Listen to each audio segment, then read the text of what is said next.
But tonight, what we're here for is the incredible program Solo Arts Heal, and with the incredible host, Gail Schickele. I know her from APAP and being here, and a friend, and being an incredible producer of solo performance. And now she opens herself up to this whole healing and arts world. Welcome, Gail. Hello. Hello, good evening, Stephanie. Thank you so much. I always hope I can live up to your wonderful introductions. But it's so great to be here, and good evening, everyone. Thanks for being with us for Solo Arts Heal, and thanks to the Marsh always for being at the forefront of streaming these performing arts pearls of healing during COVID and beyond on Marsh Stream, where we all enjoy fine performances and insight from diverse and outstanding talent, and in conversation with other fine performers and experts in fields of medicine, caregiving, and the performing arts here on Solo Arts Heal. Tonight, our featured guest is the multi-talented Joanna Rush with an excerpt from her hit solo show, Kick, followed in conversation with the show's director, renowned choreographer Lynne Taylor-Corbett. Our hope is that all performances and talkbacks with guests and audiences on Solo Arts Heal are filling a special role during this chaotic and uncertain time of pandemic, of hate crimes, of health issues related to climate change. Caring for our Mother Earth has long been a passion of mine as an activist and environmental journalist. And I'm happy to announce that beginning in July, once a month on Marsh Stream, we'll also be presenting Solo Arts Heal Climate. So stay tuned for more on that. These health and care concerns are issues that have heightened our awareness of survival, of trauma, of healing and caregiving, of life and death. This is a time to come together to work for peace and healing. And we're able to do so in part because we recognize that we're able to learn from and engage in the healing power of the arts. Solo Arts Heal is a theater of resilience, offering stories that celebrate the accessible and healing power of the arts, highlighting artists' personal stories of physical and mental struggles, sharing excerpts of their award-winning solo shows, as you see here each week. These shows and talkbacks offer entertainment from survivors, caregivers, and ultimately health advocates, giving us all valuable resources. Resources for audiences everywhere that need information about overcoming adversity, surviving illness, learning skills to navigate cancer, medical disorders, PTSD associated with trauma, such as we see on the rise during COVID with sexual and domestic violence, where amid it all, somehow through the arts, we find the truth of our shared experiences and emotions, the grace, the humor, and even the joy that we can find, which we celebrate tonight with Joanna Rush in Kick and in conversation with the show's director-choreographer, Lynne Taylor-Corbett. And so I'm so happy to be welcoming not only a gifted storyteller, but an actor, dancer, choreographer, and playwright, all of which audiences get to enjoy in Kick with Joanna Rush. Kick has played theaters and colleges from off-Broadway to Cleveland to Edinburgh. It takes place in the second half of the 20th century in New York and New Jersey. Tonight, Joanna will perform excerpts from her home in Massachusetts. In the full-length piece, Joanna plays 13 characters. Tonight, we first meet Monsignor McSorley. So now please join me in welcoming Joanna Rush in Kick.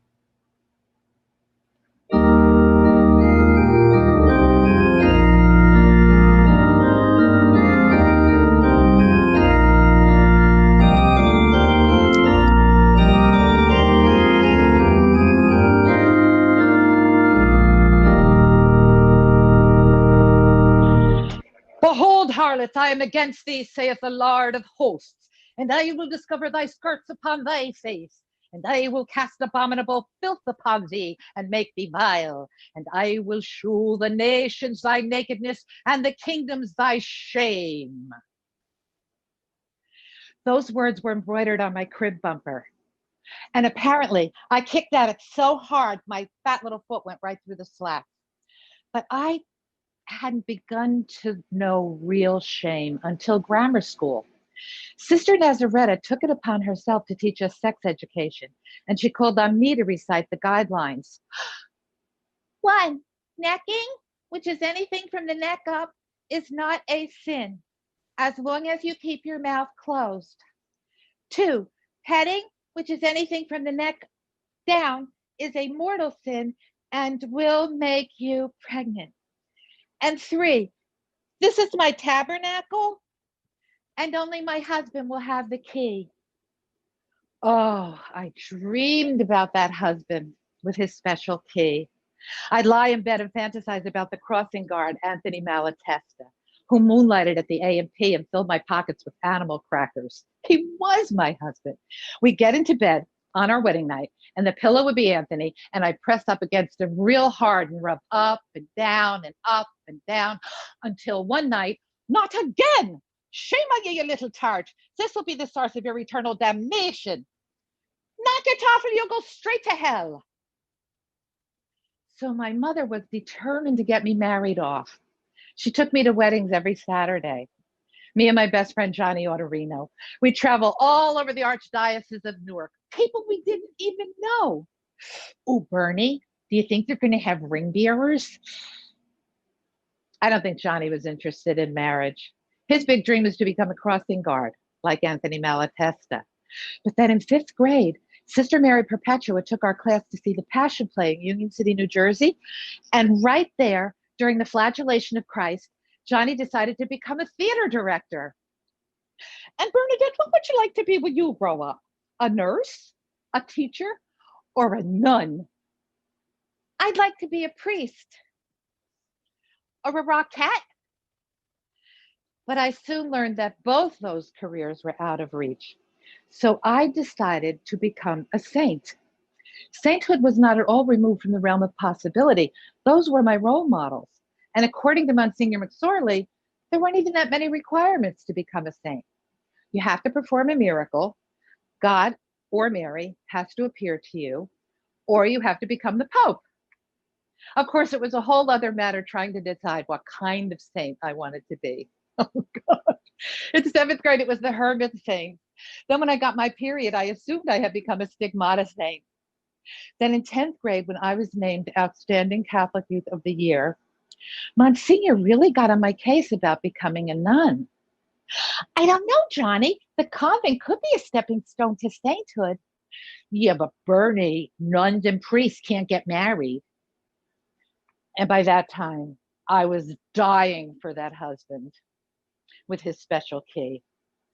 And then I found out about the martyrs. Martyrs can get married.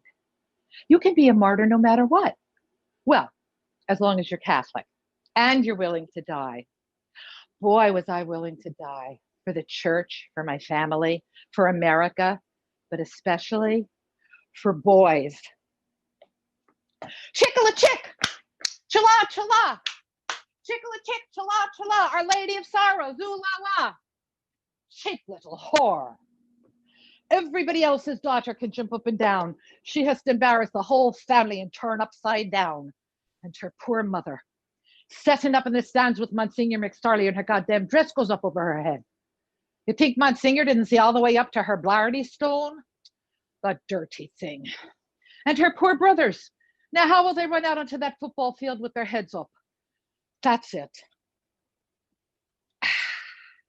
No more cheerleading. What? You're taking me off cheerleading? You'd never pull a thing like that on my brothers. Take them off a team or anything? Because they're boys. Who's the patron saint of pregnant women hoping for boys? Saint Felicity. And hoping for girls? None listed. You are not taking me out of dance class. Oh, yeah? I'm getting out of here. I'm going to be a rockette.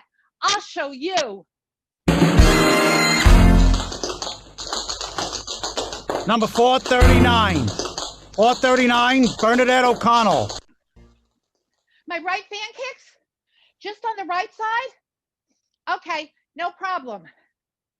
My hair, I could straighten that. I have a travel iron. And my nose is no problem. I usually shade it. Lose 10 pounds? I'll lose 50 pounds to be a rockette. Just give me a week. You won't even recognize me. So, how low can low self-esteem go? I Greyhound Express to Boston, South Station, now boarding on platform 21 on lower level. Operator, I want to make a person-to-person collect call to Johnny Autorino in New Jersey, 201-555-5323 from Bernie O'Connell. And operator, if someone should pick up the phone and say Sizzler and it's not Johnny, hang up.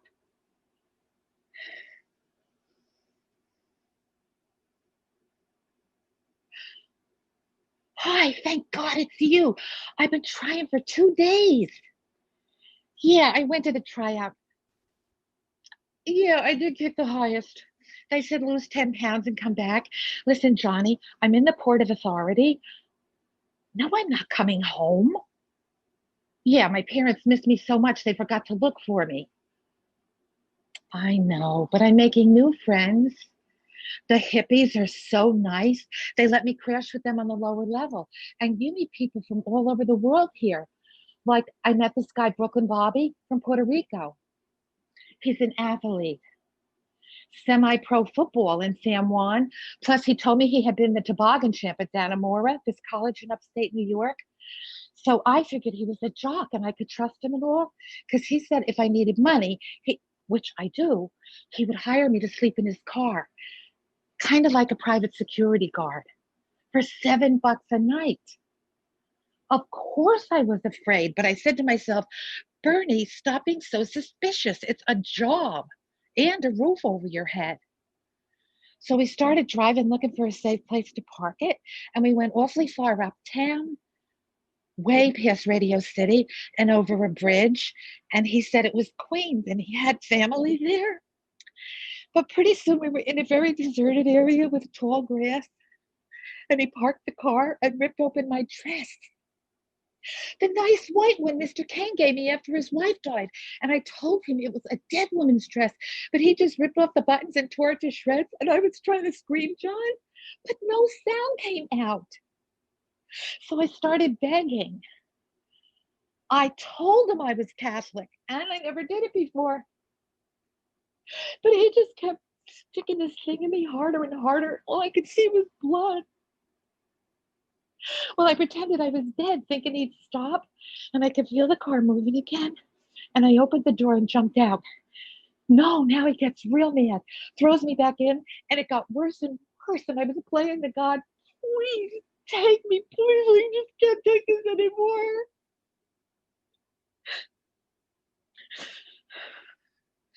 And then I remembered St. Cecilia. Remember how she suffered? Her head half off, and she never complained. But then everything went blank. And the next thing I know, the sun's coming up, and I'm laying next to a dumpster on 41st Street. The police told me I was asking for it. They said I shouldn't walk around like this, all hair and legs, or stuff like that would happen. I can't come home. I'm so ashamed.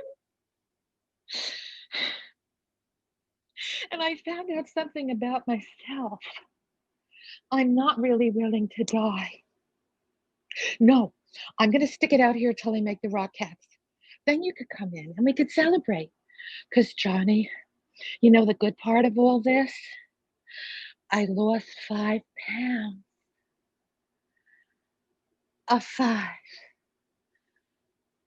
6, 7, 8, 9, 10 pounds. Yes, I did it. I lost it. I am. I'm in. Oh, thank you. My family thanks you. My parish thanks you. 3 weeks on and 1 week off. Then 4 weeks on and 1 week off. 4 shows a day, 7 days a week. Should I be writing this down? Oh, you don't have to pay me. I should pay you. Oh, except there's this one day in October that the Pope's coming to Yankee Stadium. Maybe I could trade with a Protestant girl. Oh, thank you. Thank you. Oh, thank you. Other than that, I don't need any time off. And if someone gets sick, can you call me in? Yes. Patron saint of dancers. St. Vitus. He was cast into a boiling cauldron, but he emerged feeling refreshed and rejuvenated.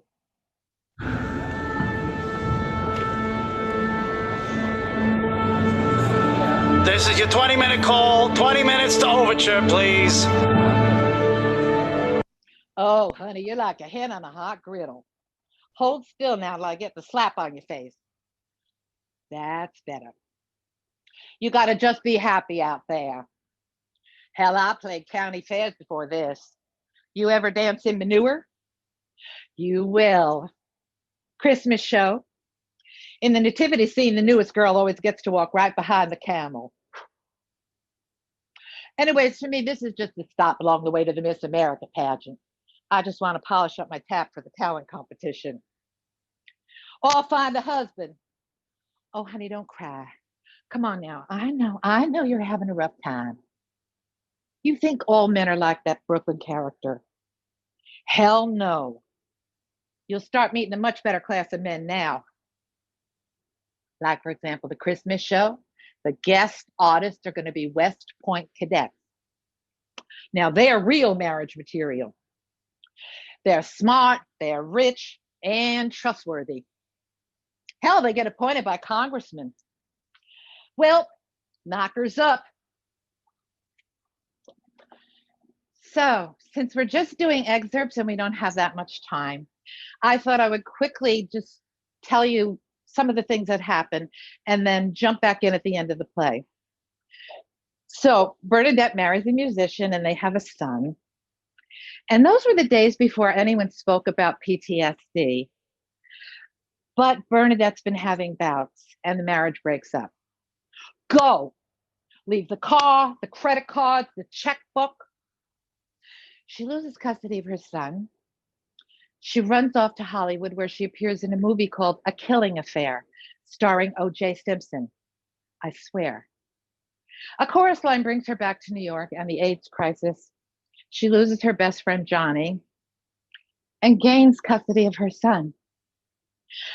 In order to live in New York as a single mom, she takes a part in an off-Broadway play called Let My People Come. Through the years, Bernadette works on healing the scars until a cathartic event in the subterranean garage in West Hollywood unleashes her power. Her rockhead sister, Laurel, has some career advice.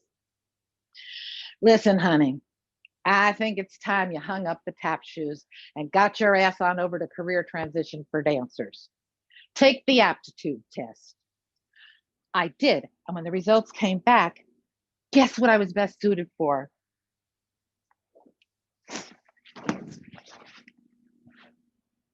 The clergy.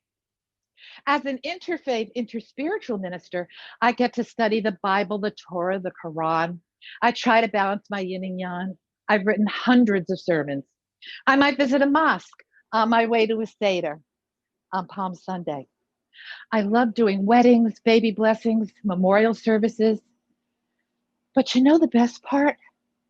Now I get to counsel survivors of rape. Behold, harlots, I am against thee, saith the Lord of hosts. Kick!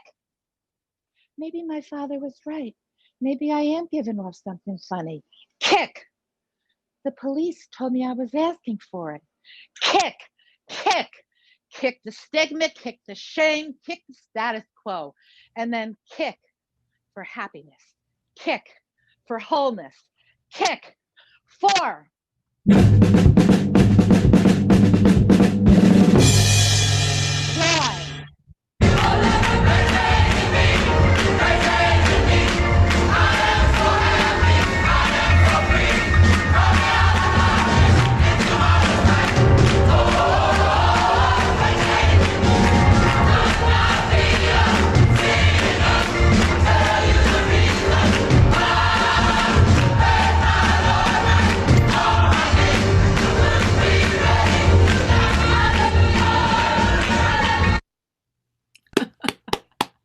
Wonderful.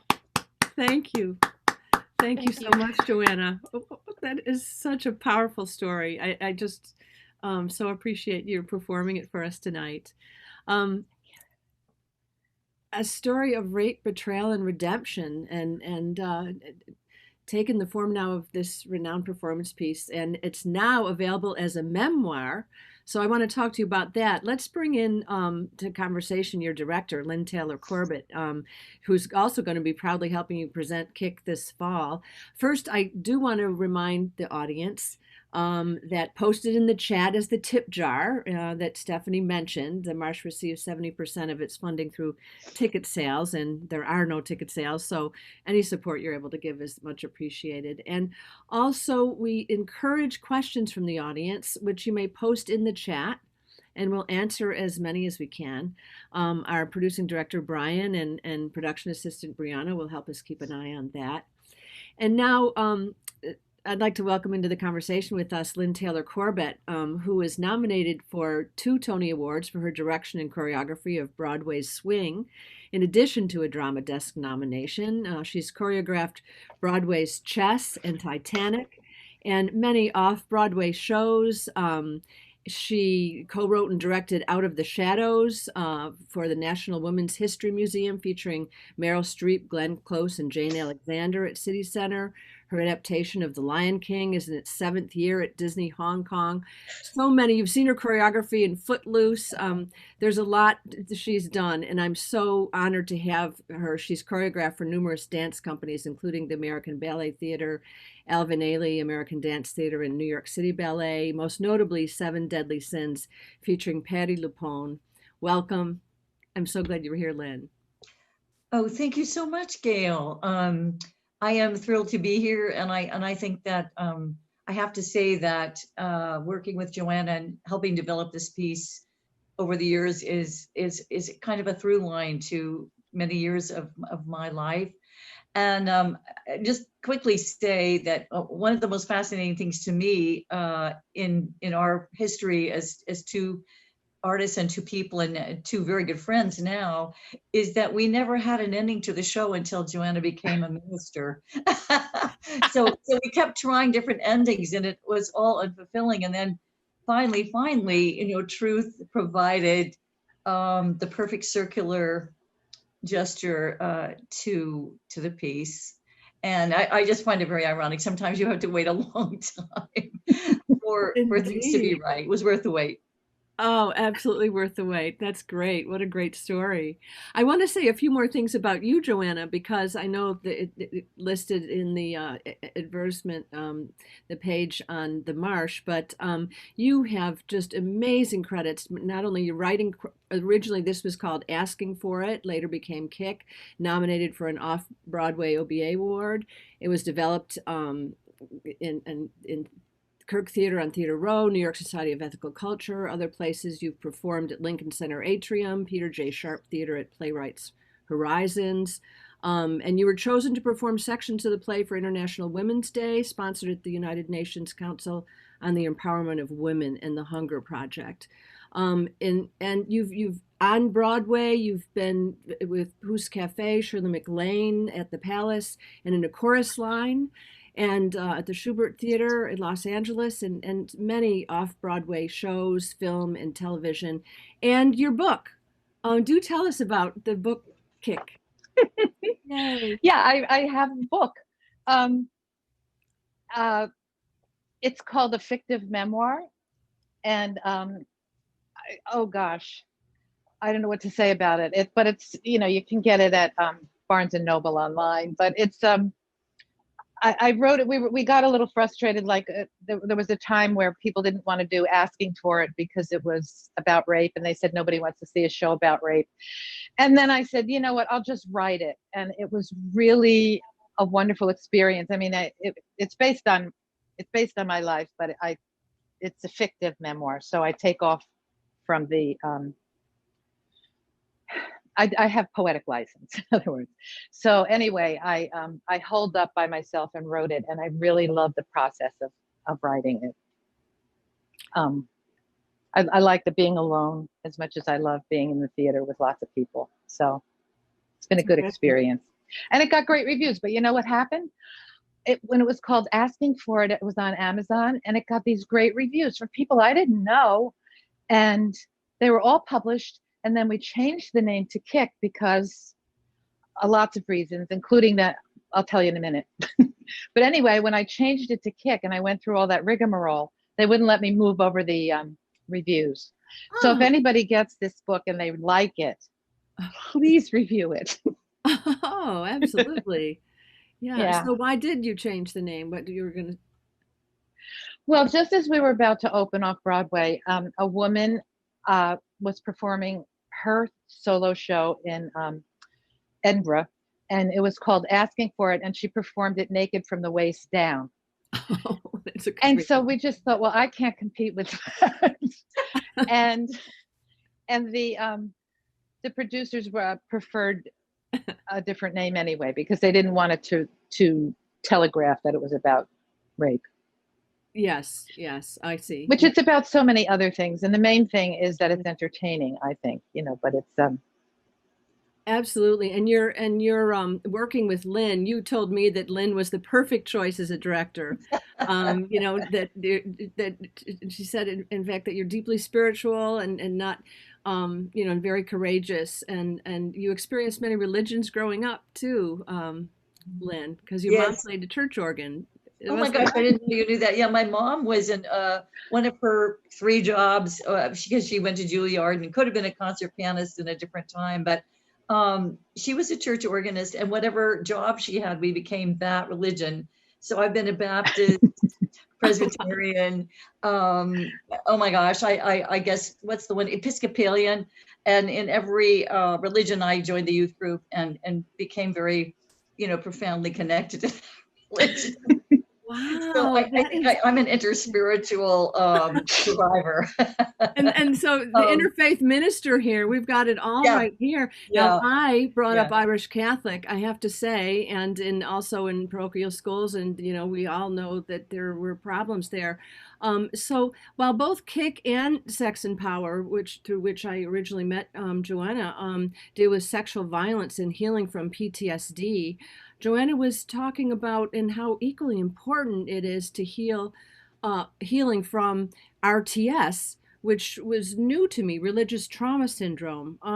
Would you like to talk about that for, Joanna? Maybe you want to talk about that for a moment. Well, there a lot of people are going through it now, breaking away from fundamentalist religions, and I think the main thing with my healing, having been in Catholic school for 12 years, and I love the kids. I didn't like anything about school except my friends, but after I left and after I got divorced and everything, and I was struggling, and I've been in therapy ever since I left home.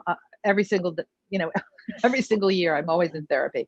But one therapist kicked me out of therapy. She said, unless you get custody of your son and you fill up the empty spiritual hole that was left when you left Catholicism, I can't help you.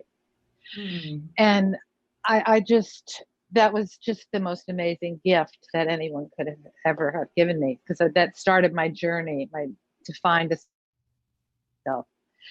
And but I'm glad I had the experience. Now when we meet people after a show and I'm doing a book signing or something, people tell me their stories, and so much of the shame and everything comes from the religious indoctrination. Right. And so it's really a big part of healing. Did you have anything to add to that, Lynne? I don't know. Well, I can't say that I had that same background that you guys had, which is dogma. And as I traveled from religion to religion, I went like, oh, that's the same in that religion. I mean, I was, as a child, accumulating these strange through lines, and then actually, as a very young child, I used to carry my Bible and go on walks, and I went from that to actually not to spiritualism and reaching out for philosophies and great thinkers and things like that. So I know I can't say I really suffered from it. I was enlightened by my circuitous path, but then I wasn't in a religion that defined me the way you guys the way Catholicism seems to define people and limit them. I like, thinking about the commonalities of religion, and really all religions have a commonality that is do unto others as you would have them do unto you. That's all you need. Across, it's all you need. Across the board, and that is all you need. All but you the need. shame associated, and I had the same thing that Joanna talks about in terms of, from the neck up, and you're going to get pregnant in your tabernacle and all of those. And a lot of that is verbatim. Very true and frightening. And then the shame associated with sexual violence, it goes very deeply, associated with religion, considering also the perpetrators of some of that violence were, at least in the Catholic Church, have been exposed. And I think in the Me Too movement now, we're able to give a voice to where we need to give that voice. And Right. Thank God. Yeah, thank God. Yeah. Different world. Absolutely. Joanna, you want to talk about that in terms of the Me Too movement? You're really navigating these waters in such an incredible way. Yeah, well, it's funny because when the Me Too movement, we have been doing this for some years, and then the Me Too movement happened, and I had the feeling in my head, oh, okay, it's all taken care of. I don't have, so I haven't done this since before the Me Too movement, this play. But I started working on Sex and Power right after, because if this play is about rape and here's what happens, Sex and Power is about this is what we can do about it. And so I think Sex and Power, so this is like a pair to me. And I think Sex and Power gives us real answers that can help us sail through the Me Too times with more ease and more tools. Absolutely. We have a question here from the audience. What has been the response? Wait a minute. Oops. What has been the response of women who were raped? What has been the response of men? How do you suggest the guilt be healed? And thank you for such a creative approach to a challenging topic, says Betty. Oh, thank you. Well, Lynne had the experience when we first started doing this where a young man, I'll let Lynne take this, the young man came up. Yeah. Lynne, go ahead. Well, it was quite amazing. And I think that was when we were with Jamie, actually, who just popped a question up in Ohio at the Art Center there. And there was a question and answer, and I'm not sure that you had returned to the stage yet, or maybe you had, but he stood up and he said, after seeing this play, I realized that I might have been guilty of date rape. And he was so shaken. And immediately, so many people started speaking up and kind of saying, good for you, and, supporting him. And I think that was one of the most profound moments I ever witnessed with a young man. Boy, that is amazing. Yes, and at Cleveland State, there was a fraternity was right in the middle of the house, and they all had on red shirts. And when the lights came up, I saw them sitting there, and they had the Greek, letters. And they told me afterwards that they changed their mission statement to include respect for women. Wow. So that was another really amazing. Yeah, and men, there's so much love for men. Also, in Sex and Power is a lot about men. But before that, with Kick, men would ask, how do I treat someone who's been raped? And there have been people who come together and they're dealing with it in their relationship. So it's opened a lot of minds and hearts. It's really been moving. Mm-hmm. Yeah, I think we didn't really think of rape and trauma and PTSD as much, of old as we do today, and realize the PTSD associated with That's right. Sexual trauma. Yeah. And luckily, there's a lot of very good resources. In fact, I believe that Brian will be posting some of those in the chat, because there's the Rape, Abuse, and Incest National Network, Rain, and they have a 24/7 hotline that continues to be available by phone and online chat for survivors and their loved ones. And services are free, confidential, and available 24/7. We also locally, for us here in San Francisco or the Bay Area, it is the Bay Area Women Against Rape, and we had with us in a previous show with you, Dr. Bridgie Jackson, talking about the things that they offer. It was founded in 1971, and Baywar was the first rape crisis center in the country, and founded with the two-part goal of establishing a place where survivors of sexual violence could receive the quality counseling and advocacy they need, and to provide community education around these issues. So it's wonderful to be part of a performing art show that really has so much heart and love in it, in talking about this really important issue. It just dawned on me, as part of healing arts and religion and everything, the whole time I was in Catholic school staring out the window, I was dancing. So I had healing going on. I had like two worlds, and I had that world to hook into, my dance world. Tell us about your dance world and some of the great things that you've done.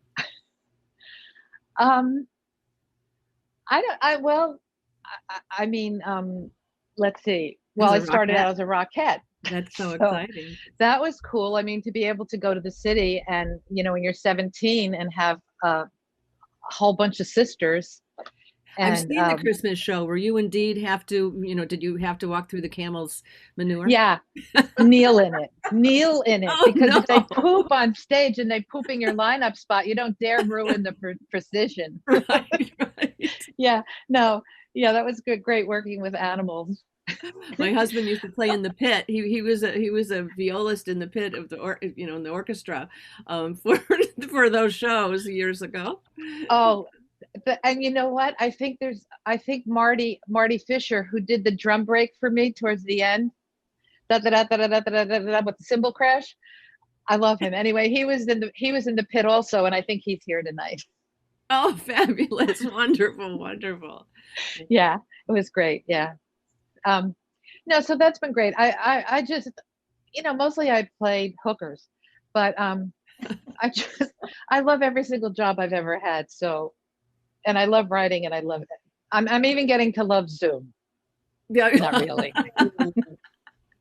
So no. Hookers. Well, first of all, you were in. I want to hear about the Hookers, but you said chorus line too, which is amazing. I know Brian played some wonderful chorus line tunes for us in the waiting room. Oh, I didn't hear it. I took my things out. I did it in LA actually with the original cast when I was a sub in LA, and then I left chorus line because I wanted to. I was writing a screenplay, and I said the minute I finish my screenplay, I'm leaving. And I left, and I went to Africa. I went to Africa and Israel and like Switzerland, and I lived in Rome and all of these places working on film. So it's been really nice. Oh, wonderful. What were some of the films? Oh, well, this film I think they threw away because was it one of the Hooker It was a films? Nightmare. Huh? It was called You were saying you played hookers. Oh, I wasn't a hooker in that. I was a nurse. Oh. And once I was a detective.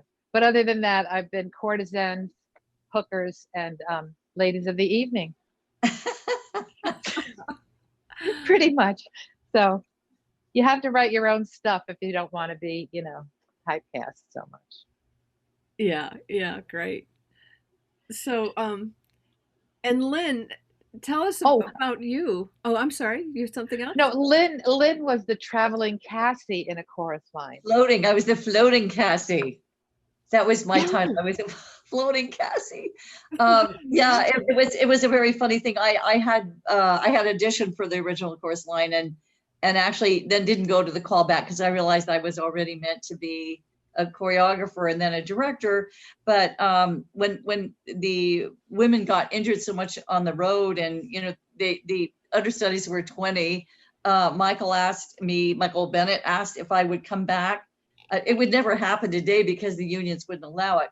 I don't even think I had a union contract, but I went to the Schubert once a week, and I was paid $3.50 a week. And then when someone would get hurt, the understudy would keep the curtain up, and then I would fly out and do Cassie while they figured it out.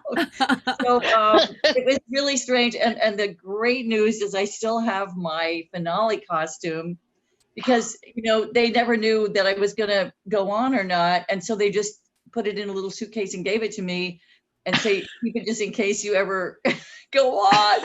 And it was like 35 years. I have that thing in my closet. Oh, I plan for it to be my old age pension, I hope. It's in perfect condition. I didn't wear it that much. So if anybody's interested. Oh, I bet somebody will be. Oh, I'm just kidding. Yeah, I wouldn't part with it. I had my Sheila shoes stolen from Broadway Dance Center. Killed me. Oh. Because they're made to your feet. I mean, they're so beautiful, but yeah. Yeah.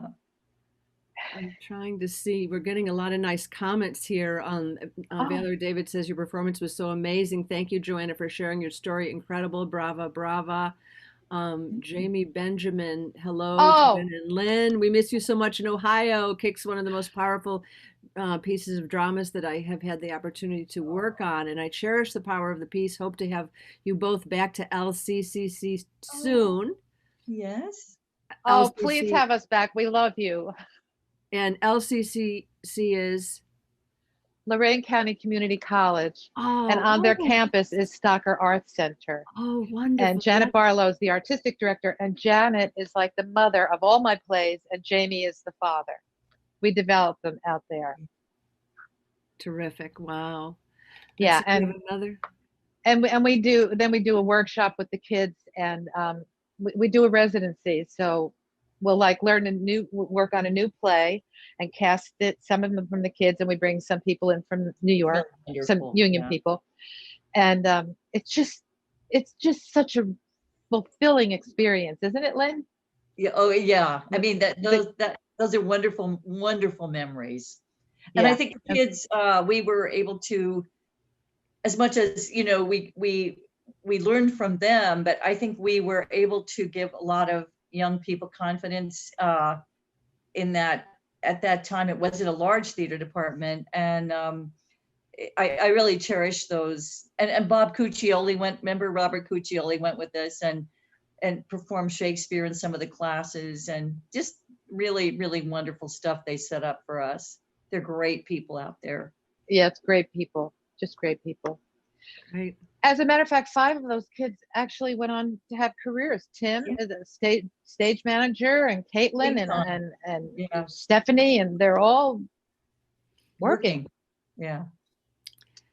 I have a comment here from Pat McKelvey, who says, wonderful show, beautifully performed. Did either of you ever perform or direct at the Marsh? And if not, how did we get the privilege of seeing you on Marsh Stream? So thank you, Pat, for that wonderful comment.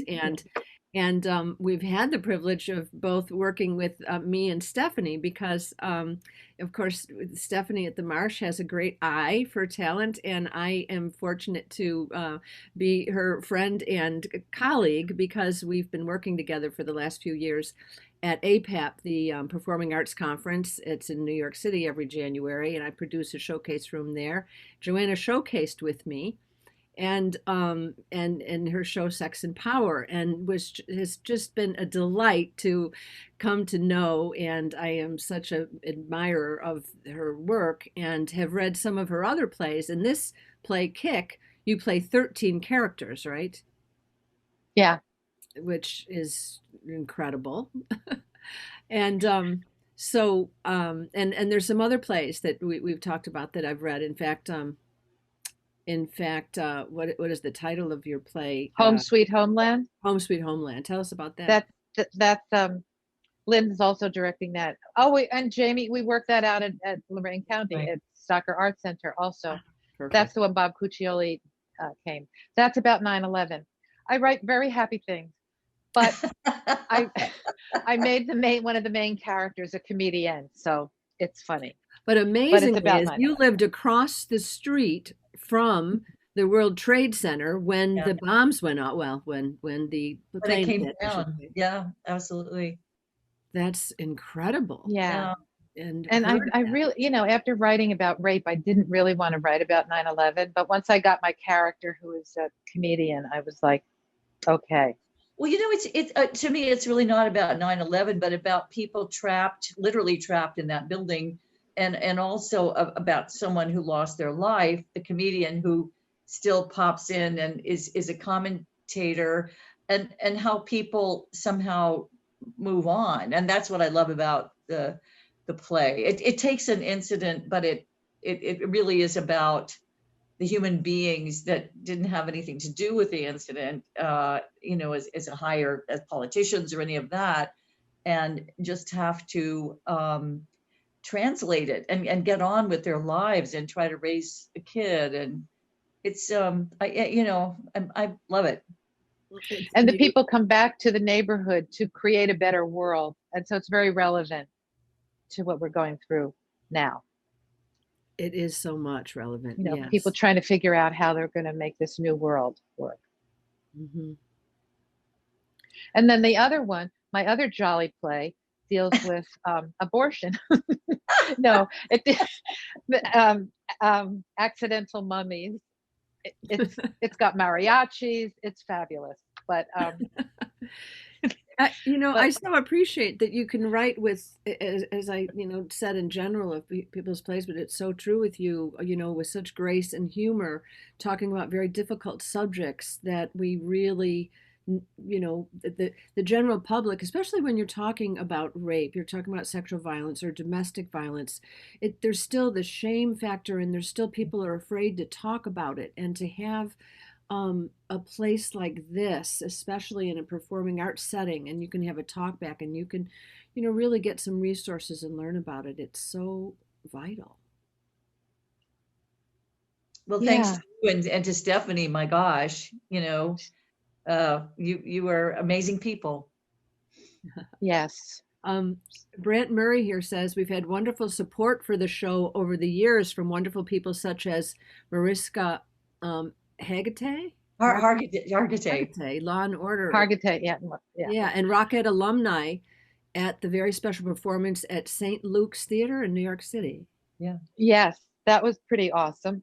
And speaking of awesome, Brant Murray is our lighting designer, and he's beyond awesome. And his wife, Keely Murray, is our costume designer.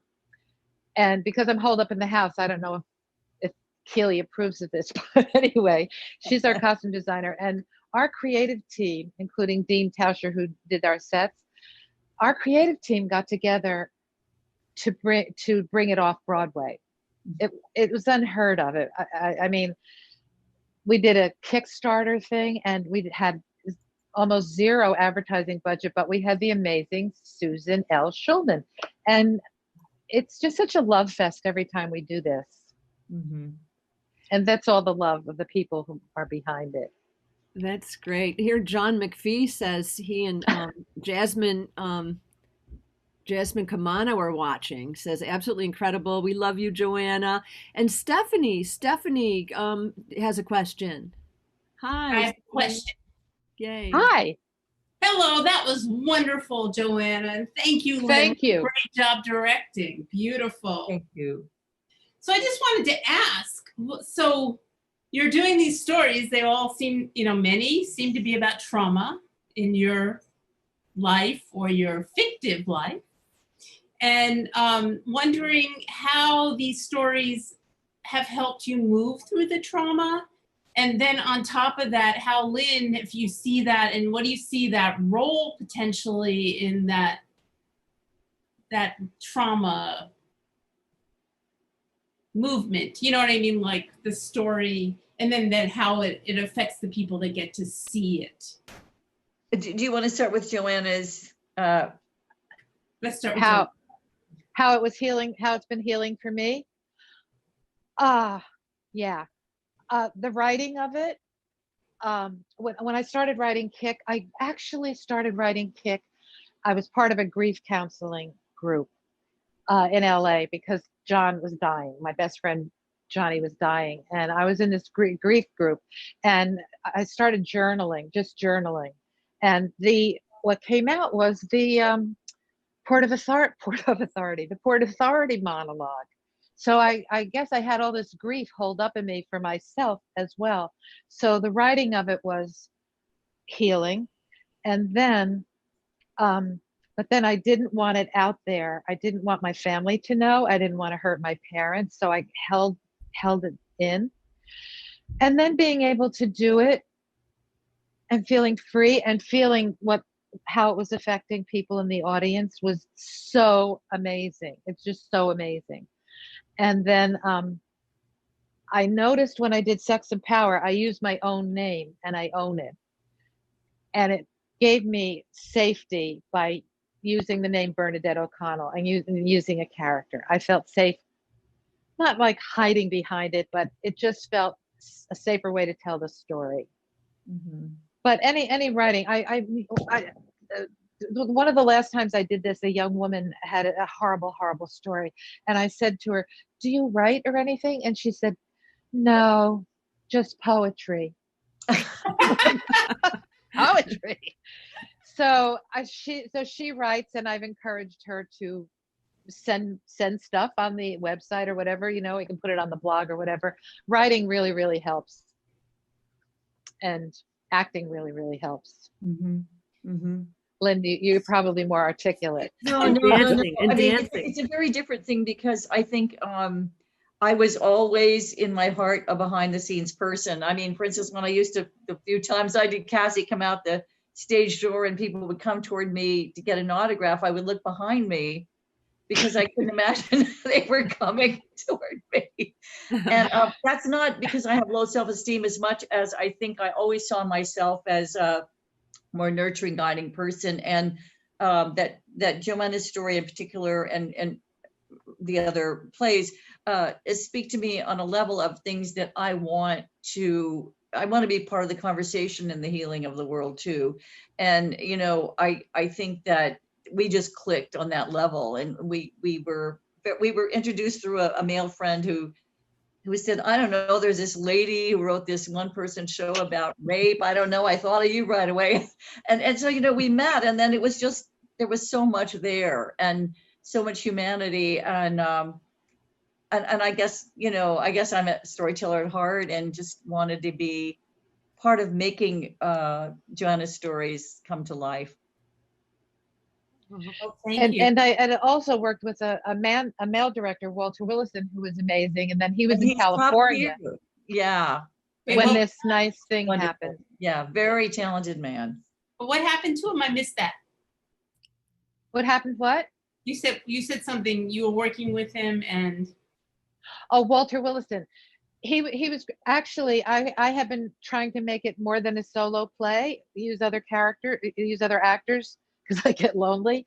And I kind of gave up on that. And then Walter came over one night and he said, "Well, read what you have." And I read what I had as I was the other the other actors. And he said, "You can do this yourself. You can play all those characters." So I'm grateful for that. That sort of helped it be a solo show. But I'm kind of like Lynne, like I look the other way if somebody's coming for an autograph. But I think also you have to say Walter is an incredible performer in his own right. So, he also gave that. I mean, just contributed that a different kind of confidence to you. Not to mention the wonderful song "Bubbles in the Bathtub" that I sing in the real show. That's great. Which I hear has like 1 million hits on YouTube.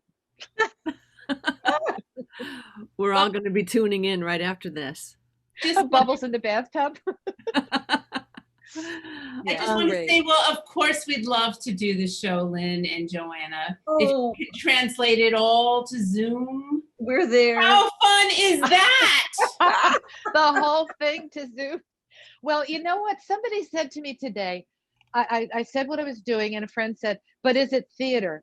And I've been thinking about that the rest of the, ever since I got it. And I'm thinking, well, yeah, actors have to act, directors have to direct, writers have to write, and we have to be in connection with our audience. And Yeah. so if I'm thinking of it as a new medium, that's probably going to take a really long time to develop, to get better at. But also, I think maybe the Zoom people might be trying to make it better. Yeah. Yeah. And who knows how long we're going to be in this situation. So I'm game for anything. And even when we're no longer in the situation, if Yeah. that ever happens, it's a wonderful medium. I think hopefully when you watch yourself, you'll see how emotional it is and how it really translates. It's a kind of an amazing, I think particularly for solo performance, it's an amazing place to translate to. And the directness of you just being in this black box. Nothing's black in your box, but you know what I'm saying? It's it's been surprisingly emotional and it works. It's and as you say, as we get better and better at it, we get to use more things. I mean, this is your second experience in this show, and it's a much, much different. So imagine what your third would be. And I want to hand this back to Gail. I'm sorry I talked so much, Gail. I hope you forgive me. No, thank you. Oh, no, Thanks, Stephanie. I'm very glad to have you part of it, and always to have you part of the conversation. I do, because it's getting almost time to wrap up. Time goes so quickly. I want to note this other really wonderful comment from John McPhee. Actually, he says from Jasmine, and this is a quote: "It was such an honor to perform in Joanna's staged reading of Home Sweet Homeland in Northampton, Mass. That play has a special place in my heart. I was only 5 when 9/11 happened, and the play gave me a much deeper understanding of how the incident impacted not only those in and near New York City, but all across the USA. I remember after reading the play for the first time, I visited the 9/11 memorial in the city, and the sight of pools next to the skyscrapers shook me to the core. I grew up right across the water in Lyndhurst, New Jersey, and never understood until I read your play. Thank you, Joanna." Oh, wonderful. Oh, God. Oh, Yeah. thrilling. Thank you. Thrilling. Yeah. Thank you. And I want to thank you both so much. Do you have any parting comments, anything that I might have missed that you wanted to say? Well, I think Lynne? really. It's well done, well handled. I'm full of admiration for the program, full of it. Oh, thank you so much. And Lynne, I did want to mention something, because you're co-writer of Distant Thunder along with your Yes. son, Thank Sean you. Taylor-Corbett, and Yes. he was a mixed race Native American, a Blackfeet, Yes. right? Blackfeet, yes. So it's set on a Blackfeet reservation. It's going to open in 2021 at the Lyric Theater of Oklahoma. Yes. Yes. We were halted by COVID, and so we it's been a toughie, but yes, we are scheduled to open next spring, and hopefully we'll be past this. Yes. And if not, we'll just figure out the next thing. It's not going away. Well, I know that you serve on the advisory board of the Association of American Indian Affairs, and Yes. and of Rosie's Theater Kids too, is it? So you do a lot of really great work, and I'm really glad to hear about that show. We'll be looking for that. Thank you so much. And Joanna, always a total pleasure to talk with you, Thank to you. see you performing, and to have you with us. So I'm just really grateful to have you today. I want to remind people again, there are resources that we mentioned in the show, but also posted in the chat. And I want to announce about next week. Very excited. We're going to have Jenny Allen in I Got Sick, Then I Got Better, a comic riff on one woman's adventures after falling down the medical rabbit hole. Diagnosed and treated for ovarian cancer in 2005, writer and performer Jenny Allen, whose humorous essays have appeared in The New Yorker, The New York Times, and many other publications, tells her story of the harrowing tailspin she took following her diagnosis, combining biting humor with searing emotion in a witty, bittersweet monologue that limns the personal and family collateral damage a life-threatening illness brings. So next week, Jenny Allen, be sure to join us for I Got Sick, and Then I Got Better. And with that, look for upcoming Solar Arts Heal announcements in Marsh Stream, where you can see announcements, become a member, join the mailing list at marsh.org. And thank you again to you both, Joanna and Lynn, and to Brian, our producer and production assistant, Brianna. And to Seth. And to Seth, thank you so much for the fabulous sound that you provided, Seth, and the good work that you've done. We're so grateful to you. It really made a wonderful show. Those were wonderful to have that. Thank you very much, Seth. And everyone, stay healthy and safe. And while you're practicing physical distancing, because remember that it's okay to be socially respectful and loving to all fellow humans. Yeah. So see you next week. Thanks, Stephanie. Thank you. Thank you. Thank you. Thank you, everyone, for coming. And we still have a little gift after this. So let's hold on a second. But before we hold on, we do that little special thing at the end, right? We're still doing that, right? Yeah. But I want to make sure that you come see my show tomorrow night with David Ford, and come see all our shows. And then come see whenever they come back, and see Gail's show next week. And give us a tip and a membership. So right now, although I don't completely understand how this is, and I want to say, if you fall over, it's not our fault. We're going to have a little dance party. Okay? How's this going to happen? I don't know. How's it going to happen? We're going to have music?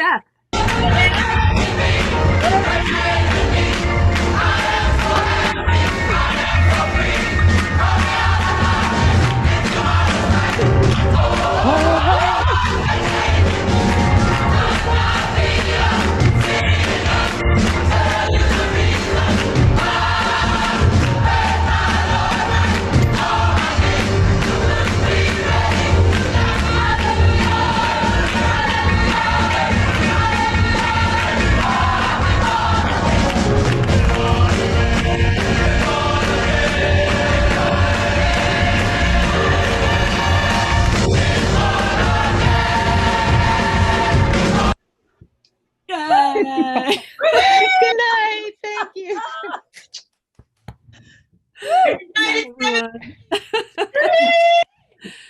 Bye-bye. Bye-bye. Bye.